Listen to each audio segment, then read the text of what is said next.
அல்ஹம்துலில்லாஹ் அஸ்ஸலாத்து வஸ்ஸலாமு அலா ரசூலில்லாஹ். எல்லா புகழும் வல்ல இறைவன் அல்லாஹு தஆலா ஒருவனுக்கு. இறை தூதரான முஹம்மது நபி ஸல்லல்லாஹு அலைஹி வஸல்லம் அவர்கள் மீது இறைவனுடைய சாந்தியும் அருளும் உண்டாகட்டும். இன்று நாங்கள் பிரார்த்தனை என்றால் என்ன, இறைவனை நாங்கள் எவ்வாறு பிரார்த்திக்க வேண்டும், எவ்வாறு இறைவனை பிரார்த்தித்தோம் என்றால் இறைவன் எங்களுடைய பிரார்த்தனைகளை அங்கீகரிப்பான் என்பதை பற்றியெல்லாம் இன்று நாங்கள் பார்க்க இருக்கின்றோம். இறைவன் ஒவ்வொரு அடியானும் தன்னிடத்திலே தொடர்பு கொள்வதற்கென சில சாதனங்களை ஏற்படுத்தி வைத்திருக்கின்றான்.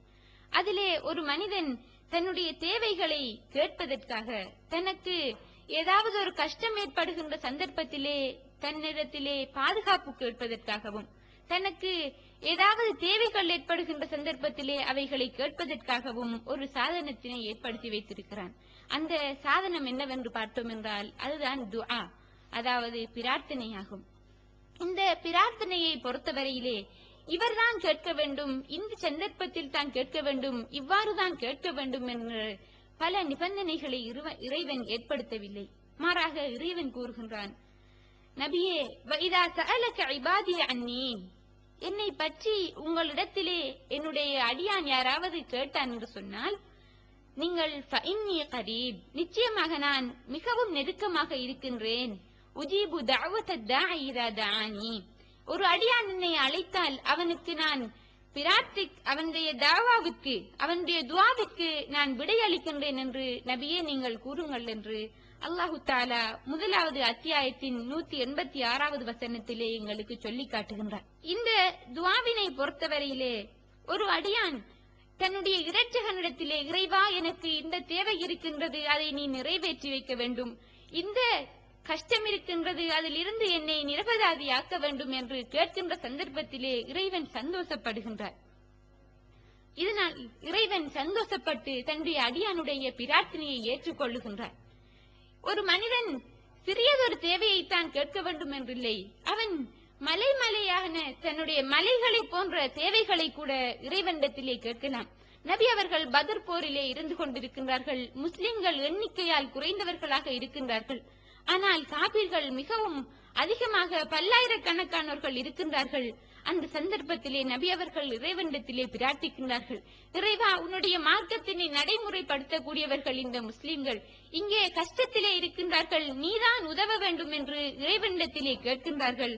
கேட்டவுடன் இறைவன் அவர்களுடைய பிரார்த்தனையை அங்கீகரிக்கின்றான். பிரார்த்தனையை அங்கீகரித்து விட்டு வானவர்கள், அதாவது மலக்குமார்களை கொண்டு அவர்களுக்கு உதவி செய்வதை எங்களுக்கு நபி ஸல்லல்லாஹு அலைஹி வஸல்லம் அவர்களுடைய தோழர்கள் எங்களுக்கு அழகாக வர்ணித்து காட்டுகின்றார்கள்.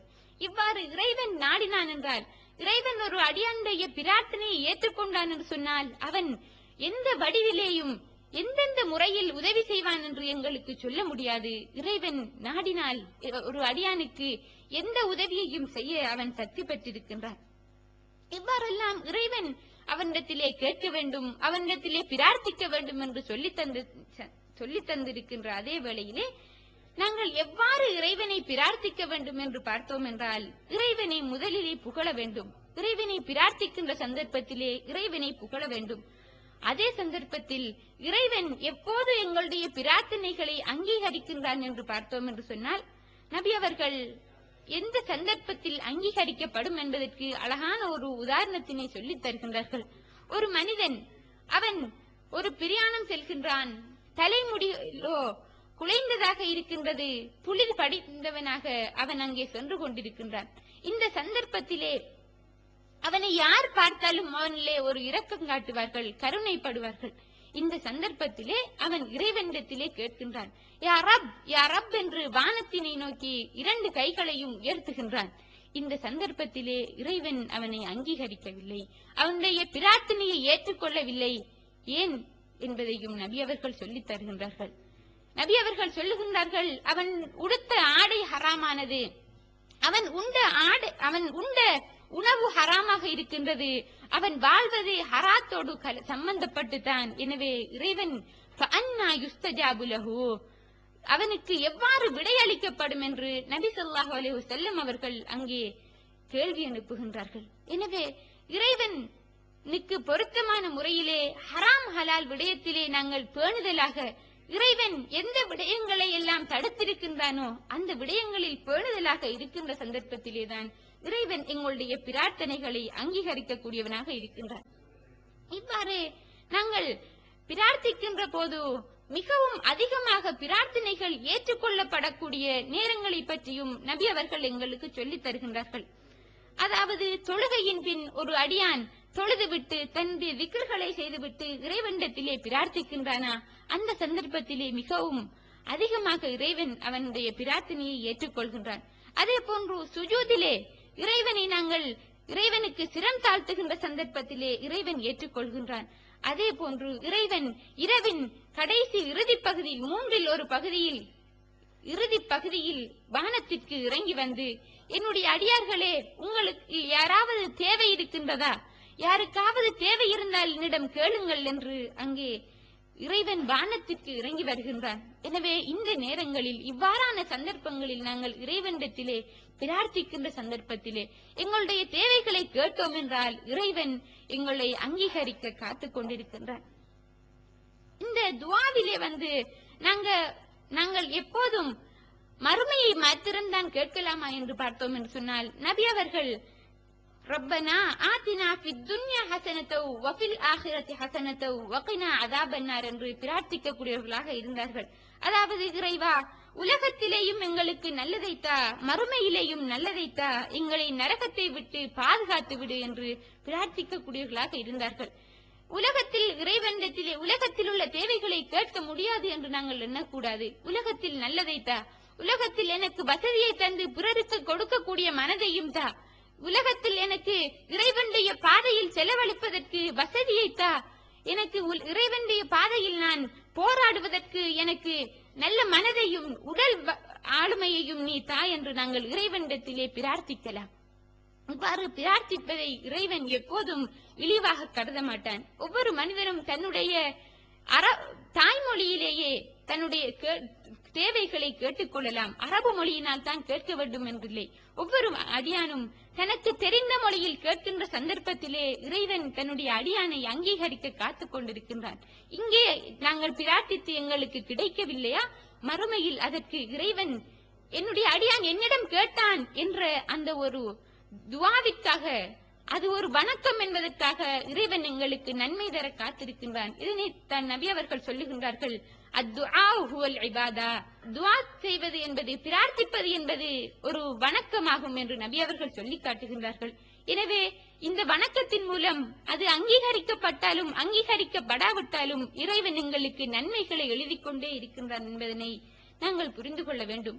இவ்வாறு இறைவன் எங்களுக்கு இவ்வாறுதான் பிரார்த்திக்க வேண்டும், நான் அதிகமாக ஏற்றுக்கொள்ள நேரம் இதுதான் என்றெல்லாம் பல முறைகளை சொல்லித் தந்ததன் பின்பும் நாங்கள் இறைவனை விட்டுவிட்டு இறைவன் அல்லாத கபர்களிடத்திலேயோ அல்லது வேறு வேறு மரணித்தவர்களிடத்திலேயோ கேட்கின்ற சந்தர்ப்பத்திலே இறைவன் கோபப்பட மாட்டானா இல்லையா? ஒரு கணவன், உதாரணமாக ஒரு கணவன் மனைவிக்கு அவளுக்கு பாதுகாப்பு அளிக்கின்றான், உணவளிக்கின்றான், இவ்வாறு அவளுடைய தேவைகளை எல்லாம் நிறைவேற்றுகின்ற சந்தர்ப்பத்திலே அவள் வேறு அந்நியனிடம் தன்னுடைய தேவையை கேட்டால் அந்த கணவன் எவ்வாறு கோபப்படுவான்? இதை விட மிகவும் எவ்வளவோ எங்களுக்கு எத்தனையோ அருள்களை செய்திருக்கக்கூடிய இந்த இறைவனை வைத்துவிட்டு, உணவளிக்கக்கூடிய இறைவனை வைத்துவிட்டு நாங்கள் வேறு ஒரு மனிதரிடமோ வெவ்வேறு இறைவனால் படைக்கப்பட்ட பொருட்களிடமோ சென்றோம் என்றால் இறைவன் கோபப்படுவானா இல்லையா? இதை நாங்கள் சிந்திக்க வேண்டும்.